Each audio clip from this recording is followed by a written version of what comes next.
बांडीपोरा के गुरेज सेक्टर में सेना का हेलीकॉप्टर हुआ दुर्घटनाग्रस्त। पायलट व को पायलट की तलाश में जुटा सेना का दल। अभी तक दोनों का नहीं मिल पाया कोई सुराग।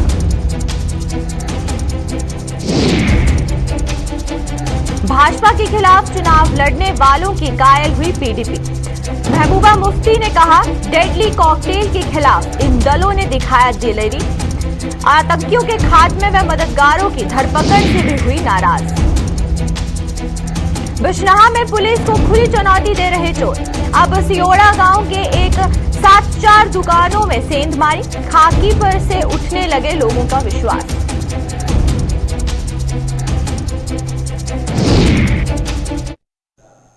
नमस्कार, जम्मू कश्मीर की खास खबरें देख रहे हैं आप सब और मैं हूं आपके साथ पल्लवी जम्वाल। तो चलिए शुरुआत करते हैं जम्मू कश्मीर की खास खबरों की। नॉर्थ कश्मीर के जिला बांडीपोरा के गुर्रेज से तुलेल इलाके में आज सेना का एक चीता हेलीकॉप्टर गुरजान नाले के नजदीक दुर्घटनाग्रस्त हो गया। हेलीकॉप्टर दुर्घटनाग्रस्त होने की जानकारी मिलते ही वहां बचाव अभियान शुरू कर दिया गया।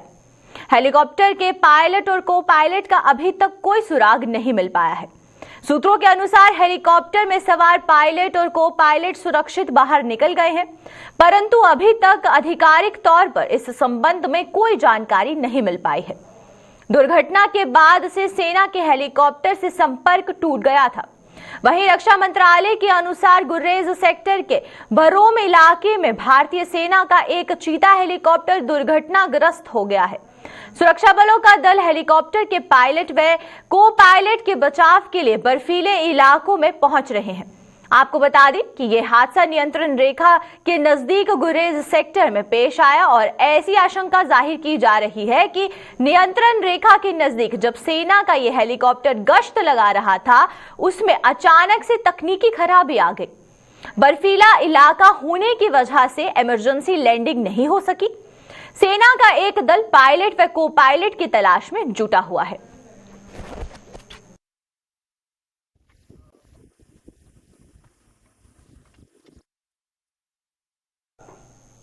देश के 5 राज्यों में हुए विधानसभा चुनावों में 4 राज्यों में भाजपा की जीत पर पीडीपी का एक बड़ा बयान सामने आया है।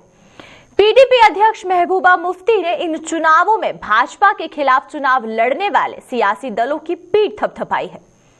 महबूबा मुफ्ती ने आज श्रीनगर में गुलिस्तान न्यूज के साथ खास बातचीत में कांग्रेस, समाजवादी पार्टी और राष्ट्रीय लोकदल की सराहना करते हुए कहा कि इन दलों ने एक ऐसी राजनीतिक व्यवस्था के खिलाफ चुनाव लड़ा है जो मजहब और अति राष्ट्रवाद का एक डेडली कॉकटेल है।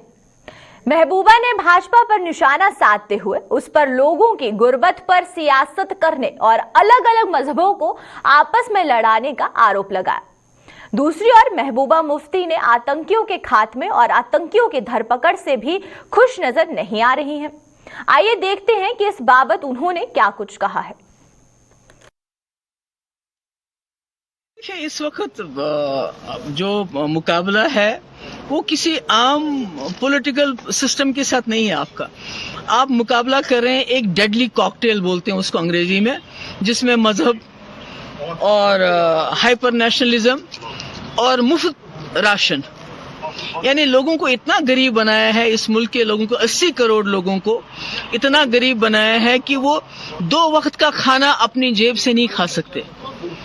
उनको मुफ्त राशन दिया जाता है, उसके ऊपर हिंदू मुसलमान का झगड़ा, मंदिर मस्जिद का झगड़ा, उसके ऊपर अगर कोई बात करता है, चाहे वो हिंदू हो, मुसलमान हो, किसी मजहब से हो, उसको अगर बीजेपी के खिलाफ आप बात करते हैं तो उसको एंटी नेशनल कहा जाता है। तो ये एक डेडली कॉम्बिनेशन है। मगर मैं कहती हूं कि इसमें जो लोग इस वक्त कांग्रेस को क्रिटिसाइज करते हैं, मैं उनको कहना चाहती हूं कि ये प्रियंका गांधी और राहुल गांधी का जुर्रत है कि इस माहौल में इन लोगों के खिलाफ जो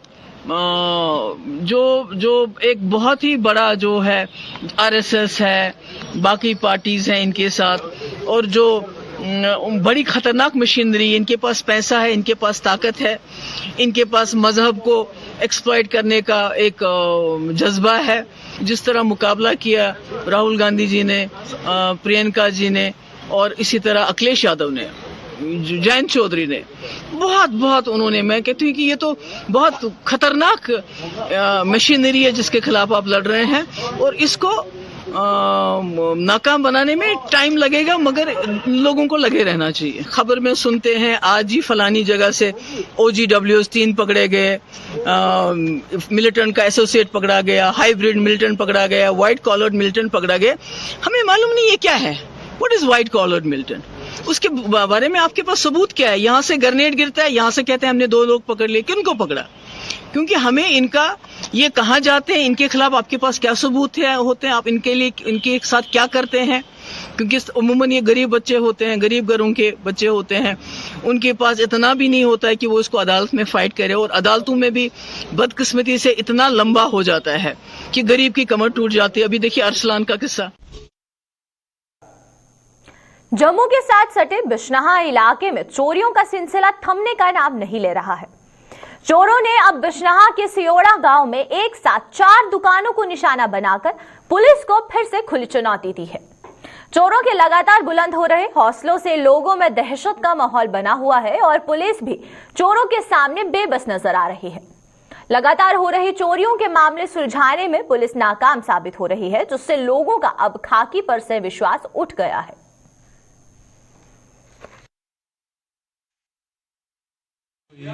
कन्या की दुकान से किराए पर दी थी बुटीक, मतलब वो लेडीज़ ने बुटीक खोली, उनके मुंडे ने भी फोन किया कोई 5:30 बजे कि भैया इन्ना गल हुई है, चोरी हुई है।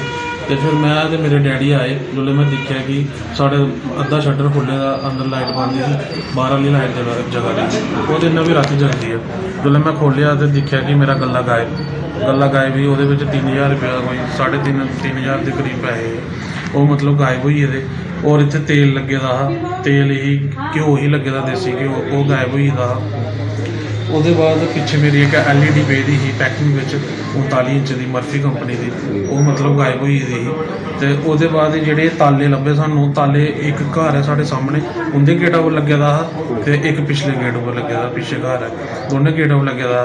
फिर उसके बाद पुलिस आई, पुलिस भी फोन किया असें, तो पुलिस आई, उन्हें पार साढ़े घर है, उत्थे CCTV कैमरा लगे दा उनके घर, वो चेक किया, वो एक बंदा लभदा है, पर वो पहचान च नहीं आ रहा। और मैं यही बोलती हूँ कि चोर बाहर से नहीं आए भैया, चोर तो इसी गांव के होंगे, आसपास के होंगे मतलब। और थोड़ा मतलब इस गली में जो दुकान के पीछे गली जाती है, थोड़ा सामान वहाँ से बिखरा मिला, जैसे मेरे फ़ोन का चार्जर ले गए वो भी वहाँ से मिला, और भैया के ताले वहाँ से मिले। थोड़ा ये इस मतलब पीछे से आ, वो ये कि उन्होंने कैमरे में देखा तो बंदा एक ही नज़र में आ रहा है, पीछे कितने बंदे अंधेरे में कि काफ़ी चोरियां हो चुकी ने। और ये जेडे बेचारे कपड़े वाले टेलर मास्टर हैंडीकैप लड़की है, बहुत ही गरीब है, बड़ी मुश्किल अपने सिलाई लैके तो बच्चों का गुजारा करते हैं। और इन्हों की दूसरी बड़ी चोरी हुई है। और मंदिर को रविदास मंदिर है, उसकी चोरी हुई है, कोल पीर बाबे की जगह कितने चोरी हुई है। तो मैं थ्रू मीडिया दे ये अपने डिपार्टमेंट पुलिस वाले बहुत अच्छे साढ़े पुलिस वाले गंग्याल स्टेशन वाले, मैं इन्होंने रिक्वेस्ट कराँगा SHO साहब अगे, चौधरी साहब अगे, चिब साहब अगे कि सर अगर गश्त होए तो मेरा ख्याल चोर का काफ़ी फर्क पै जाता। रिक्वेस्ट बार बार ये रिक्वेस्ट करना कि जी गश्त जी है वो जारी रखो, ताकि पब्लिक नूं इसकी सहायता हो, क्योंकि पब्लिक सौंदी जिमें कि रात सौंदी, सारे बेचारे दिहाड़ीदार लोग ने, जिमीदार आदमी आ, सारे खेतों ही काम करने आके सौ जाने। और जो चोर है उन्हें शराब पीनी है, शराब पी के ते चोरी करनी है। धर्मनगरी कटरा के रेहड़ी जोन में आज कमेटी के खिलाफ वर्जी ऑफिसर व उनकी टीम द्वारा चलाई गई मुहिम विवादों में घिर गई। इस टीम ने लाइसेंस धारकों को नहीं बल्कि मात्र अनुमति लेकर रेहड़ियां लगाने वालों को निशाना बनाया, जिस पर अनुमति लेकर रेहड़ियां लगाने वाले लोग भड़क गए। मामला तूल पकड़ता देख पुलिस भी मौके पर पहुंची और इस मामले को फिलहाल शांत करवा दिया गया है। दूसरी ओर लाइसेंस धारकों ने भी मात्र अनुमति लेने वालों को यहां से निकाल बाहर करने की मांग की है। उधर अनुमति लेकर रेहड़ियां लगाने वाले लोगों के मुताबिक वो पिछले कई सालों से कमेटी की सहमति से यहां अपनी रोजी रोटी चला रहे हैं और अब उन्हें बेवजह निशाना बनाया जा रहा है।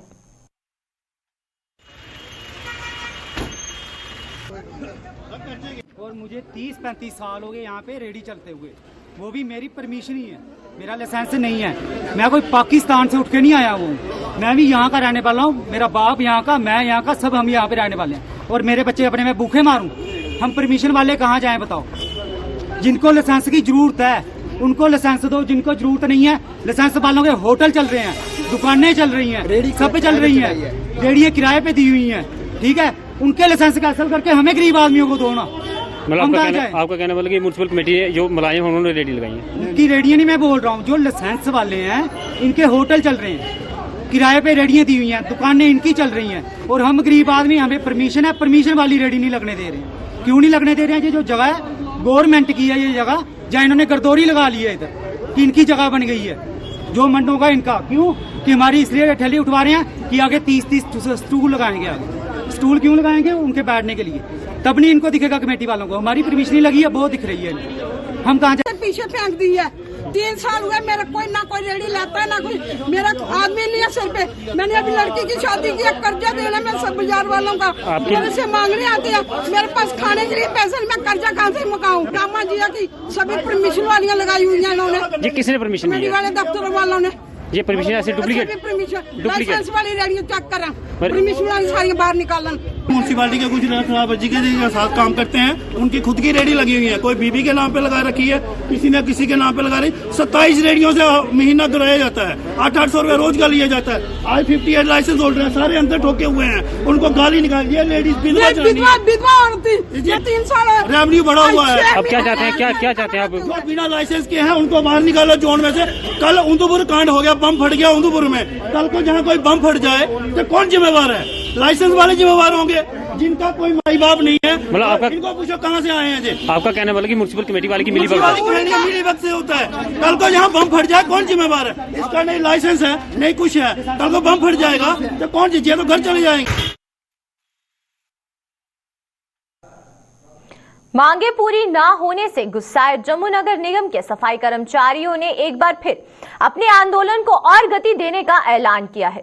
जम्मू में आज लगातार दूसरे दिन धरने प्रदर्शन पर बैठे सफाई कर्मचारियों ने सरकार को 14 मार्च तक की मोहलत देते हुए चेताया है कि अगर इस अवधि में अगर उनकी सुनवाई ना हुई तो वो 15 मार्च से काम छोड़ो हड़ताल पर चले जाने को मजबूर हो जाएंगे।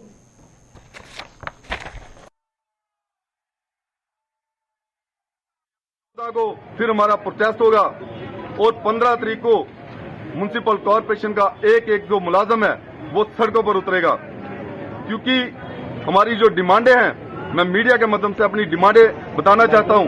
रीऑर्गेनाइजेशन, 600 आदमी कैजुअल जो कि 7 साल कवर कर चुका है उनको परमानेंट करना, 600 आदमी कैजुअल जिनके फॉर्म फिल हो चुके हैं जल्द से जल्द उनकी लिस्ट को, फाइनल लिस्ट को लगाना, और यूटी बने हुए आज 3 साल हो चुके हैं। हम चाहते हैं कि जल्द से जल्द यूटी की जो सैलरी है सभी मुलाजमों को दी जाए।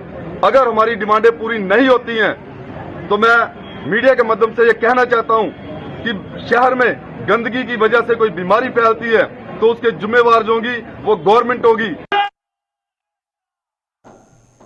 जम्मू कश्मीर की सरकार आने वाले समय में हर जिला अस्पताल में फैसिलिटेटिव केयर सेंटर को ओपीडी शुरू करने जा रही है। इन ओपीडी का फायदा खासतौर पर उन लोगों को होगा जो किसी लाइलाज बीमारी से जूझ रहे हैं और इनसे उन्हें एक समाजजनक अंत मिल पाएगा। जम्मू कश्मीर के health and medical education department के अतिरिक्त मुख्य सचिव विवेक भारद्वाज ने आज जम्मू में एक पैलिएटिव केयर के आयोजित 3 दिवसीय ट्रेनिंग प्रोग्राम के उद्घाटन के बाद पत्रकारों से बातचीत के दौरान ये जानकारी दी। उन्होंने बताया कि इस बाबत एम्स दिल्ली के सहयोग से डॉक्टरों और नर्सों को ट्रेनिंग देने के लिए आज ये ट्रेनिंग प्रोग्राम शुरू किया गया है ताकि पैलिएटिव केयर की ओपीडी खुलने पर उनकी सेवाएं ली जा सके। हमने ये तय किया है कि जम्मू कश्मीर के हर जिला अस्पताल में एक पैलिएटिव केयर का ओपीडी शुरू किया जाए। इसका मतलब ये है कि जिनको अंतहीन दर्द है, ऐसी कोई बीमारी हो गई है जिसकी वजह से जिसका इलाज संभव नहीं है, लेकिन ये हमारी जिम्मेदारी बनती है कि उनको एक सम्मान पूर्वक उनके अंत को एक डिग्निफाइड एंड दिया जाए। ऐसे समय के लिए हमने ये पैलिएटिव केयर का रास्ता चुना है हर जिला अस्पताल में ये कुछ दिनों में शुरू हो जाएगा और इसी के लिए एम्स दिल्ली की तरफ से उनकी सहयोगिता के साथ हमने यहाँ पर एक ट्रेनिंग का आयोजन किया है और जो हमारे डॉक्टर और नर्सेस ट्रेन हो जाएंगे वो उसके बाद हर जिला अस्पताल में ये काम करेंगे। धन्यवाद।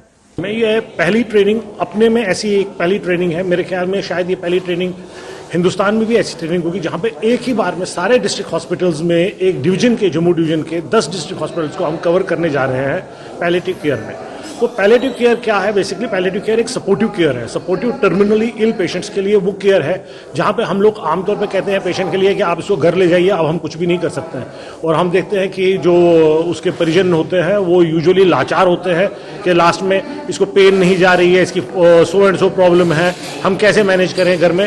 तो उनमें वो जो आशा जो होती है वो खत्म हो जाती है उनकी आशा। पर यहाँ पे हम आशा को जो उनकी जो निराशा है उसको हम वापस आशा में चेंज करने जा रहे हैं। जो उनकी प्रॉब्लम्स हैं उसको हम पैलिएटिव केयर के थ्रू संबोधित करने जा रहे हैं। तो ऐसा जो है हम सारे JNK में स्टार्ट करेंगे आने वाले टाइम में। पर अभी हम फिलहाल जम्मू प्रोविंस को हमने जो टारगेट किया है under the directorate general of health services, तो ये अपने में बहुत बड़ा इनिशिएटिव है। प्रधानमंत्री भारतीय जन औषधि केंद्र लोगों के लिए बेहद कारगर साबित हो रहे हैं। हालांकि ज्यादातर लोग ऐसे केंद्रों को असहमति से वाकिफ नहीं है, लेकिन वहीं पर आपको बता दें कि जो मरीज यहां पर फिर उनके तीमानदार जन औषधि केंद्रों से दवाई ले जा रहे हैं और उन्हें काफी बचत भी हो रही है। दवाओं की दुकानों और जन औषधि केंद्रों में मिलने वाली दवाओं की कीमतों में जमीन आसमान का फर्क है। सस्ती दवा मिलने से आर्थिक रूप से कमजोर लोगों के लिए ये औषधि केंद्र बेहद कारगर साबित हो रहे हैं।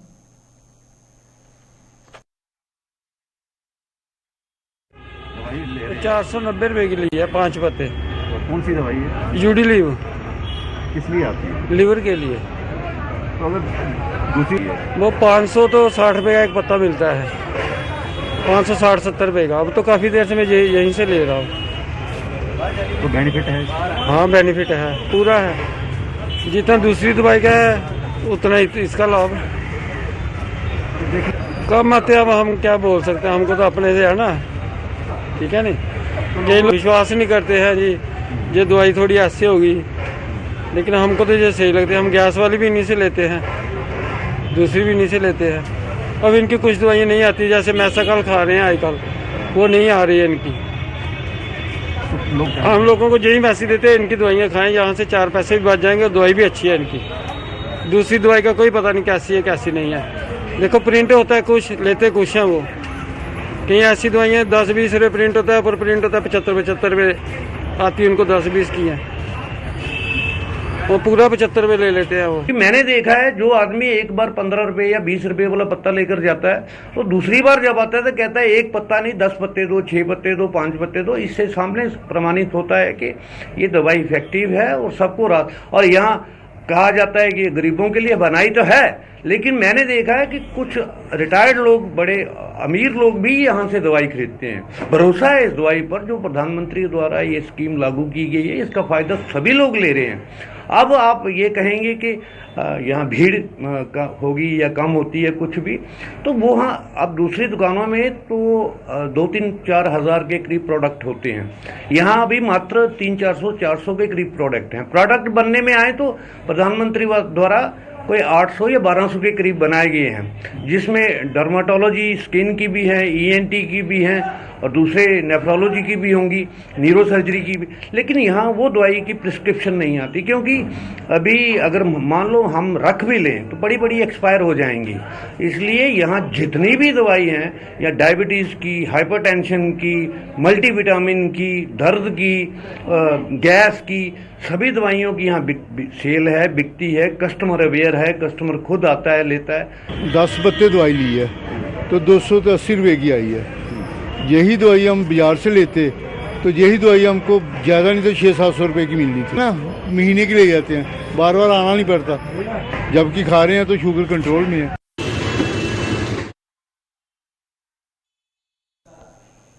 मांगे पूरी ना होने पर दिव्यांगों द्वारा जम्मू कश्मीर में शुरू किया गया धरना प्रदर्शन आज दूसरे दिन भी जारी है। हैंडीकैप वेलफेयर एसोसिएशन के बैनर तले जम्मू में प्रदर्शन करते हुए आज दिव्यांगों ने आरोप लगाया है कि उन्हें दी जा रही मात्र 1000 रुपए की पेंशन में बढ़ोतरी नहीं की जा रही है, जिसके चलते उनके लिए अब अपने परिवारों का गुजारा मुश्किल हो गया है। सरकार ने अभी तक उनकी कोई सुध नहीं ली है और ये सिलसिला अगर यूं ही जारी रहा तो वो उग्र आंदोलन शुरू करने को मजबूर हो जाएंगे।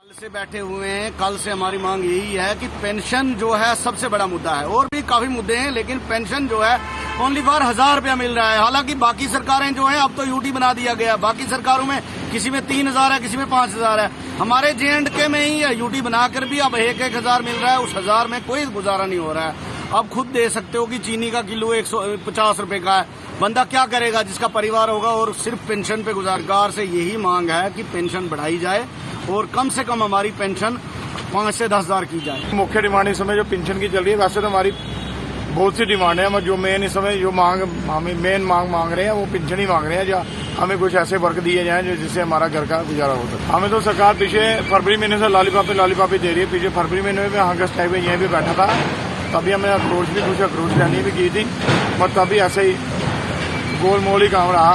कभी बोलते हैं आपको देंगे पेंशन, कभी फिर वो ग्राउंड लेवल पे कुछ नहीं हो रहा है। अब 2016 एक्ट भी इन्होंने हमारा पास किया था, मगर ग्राउंड लेवल पे उसका भी बेनिफिट हमें कुछ नहीं मिल रहा है। इसलिए हम दोबारा यहाँ पे आए हैं। आपको पता है जब काम नहीं बनता तभी आदमी रोड पे आता है। अब ये भी देखो, आप खुद ही आपके सामने कल 2 दिन से बैठे हैं, कोई आ नहीं रहा है, नरमी से कोई नहीं आ रहा। फिर इसके बाद में जो अब विदिन डेज में आक्रोश रैलियाँ होने वाली है, फिर उसमें कोई मरने मराने वाला काम होगा तो उसकी जिम्मेवारी गवर्नमेंट पे होगी। चनैनी सुध महादेव रोड के निर्माण कार्य लोगों के लिए मुसीबत का कारण बन गया है।